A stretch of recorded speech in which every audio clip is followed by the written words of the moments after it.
Assalamualaikum warahmatullahi wabarakatuh. Nama saya Lina.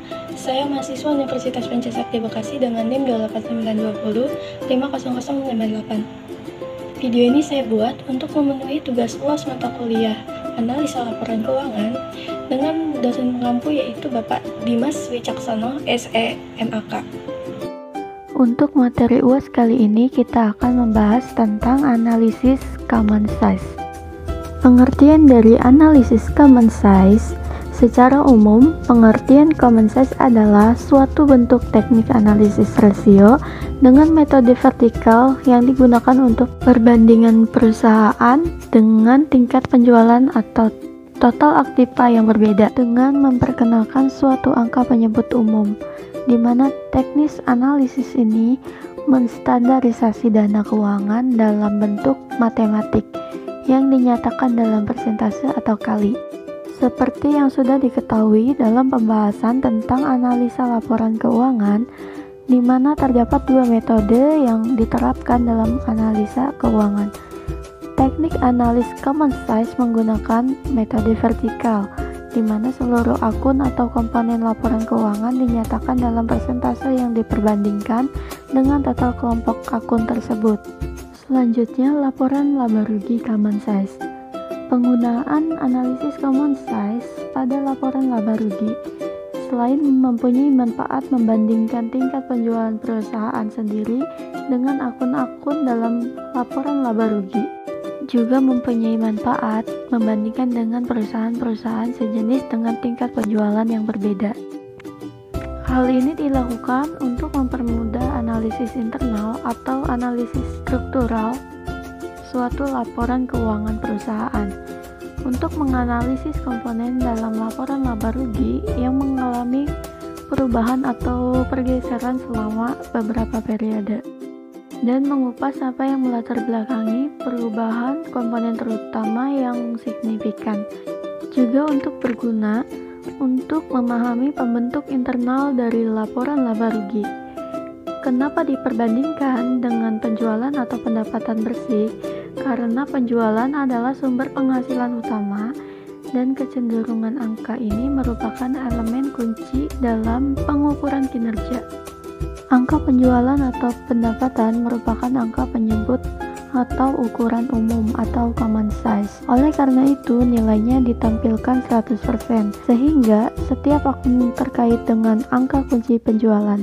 Penjualan mempengaruhi hampir seluruh beban dan manfaat untuk mengetahui beberapa persentase dari penjualan yang diwakili tiap akun beban, sehingga dapat memberikan perspektif yang lebih baik dalam mengevaluasi pemangkasan beban. Yang kedua, neraca common size. Seperti halnya laporan laba rugi common size, pada neraca common size digunakan untuk analisis perbandingan perusahaan dengan tingkat total aktiva atau total kewajiban dan ekuitas yang berbeda dengan komponen atau akun yang terdapat dalam kelompok akun tersebut. Neraca common size merupakan komposisi dari masing-masing total aktiva dan total kewajiban dan modal.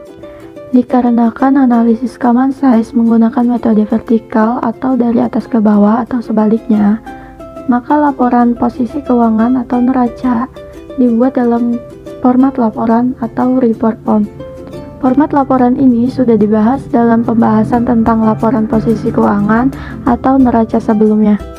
Berikut ini contoh neraca common size internal perusahaan. Laporan posisi keuangan atau neraca.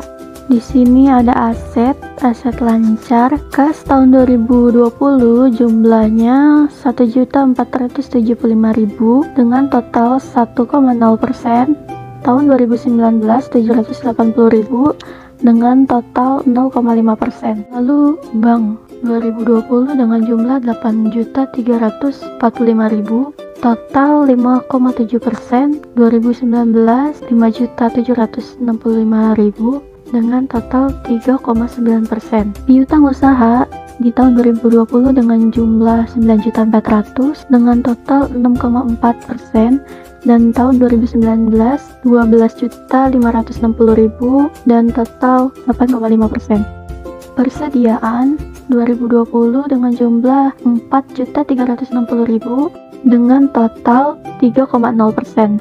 Lalu 2019 dengan 3.850.000 dengan total 2,6%. Perlengkapan 2020 dengan jumlah 2.200.000 dengan total 1,5%, dan 2019 dengan jumlah 1.475.000 dengan total 1,0%. Lalu asuransi dibayar di muka. Tahun 2020 dengan jumlah 815.000 dengan total 0,6%.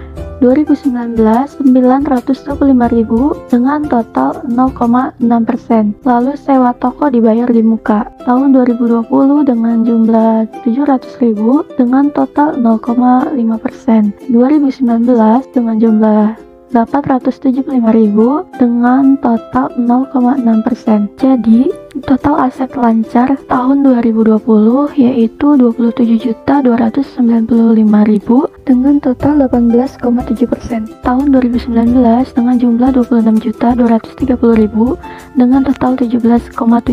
Selanjutnya aset tetap tanah tahun 2020 80 juta rupiah dengan total 54%. Tahun 2019 80 juta rupiah dengan total 54%. Gedung tahun 2020 74.850 juta dengan total 51%, dan tahun 2019 74.850.000 dengan total 50%. AKM Penny Gedung tahun 2020 min 35.250.000 dengan total min 24%. Tahun 2019 min 32.750 dengan total min 22%. Jadi total aset tetap tahun 2020 yaitu 119.600.000 dengan total 81%, dan tahun 2019 yaitu 122.100.000 rupiah dengan total 82%. Untuk menghitung total aset, yaitu total aset lancar ditambah total aset tetap dengan jumlah tahun 2020 146.895.000 dan totalnya 100%. Lalu tahun 2019 148.330.000 dengan total 100%. Selanjutnya kewajiban lancar utang usaha tahun 2020 8.750.000 dengan total 6%, dan tahun 2019 10.865.000 dengan total 8%. Pendapatan diterima di muka tahun 2020 15.050.000 dengan total 10%, dan tahun 2019 15.125.000 dengan total 10%. Utang gaji karyawan tahun 2020 dengan jumlah 4.330.000 dengan total 3%. Tahun 2019 dengan jumlah 3.575.000 dan total 2%. Total kewajiban lancar yaitu 28.130.000 dengan total 19%. Dan tahun 2019 yaitu 29.565.000 dengan total 20%. Dan yang terakhir ekuitas pemilik usaha. Ini adalah modal sendiri tahun 2020 118.765.000 dengan total 81%, dan tahun 2019 118.765.000 dengan total 80%. Jadi total ekuitas pemilik tahun 2020 dengan jumlah 118.765.000 dan total 81%. Tahun 2019 dengan jumlah 118.765.000 dengan total 80%. Total kewajiban dan ekuitas dapat kita ketahui dengan menambah total kewajiban lancar dan ekuitas pemilik, yaitu jumlahnya tahun 2020 146.895.000 dengan total 100%. Tahun 2019 dengan jumlah 148.330.000 dengan total 100%.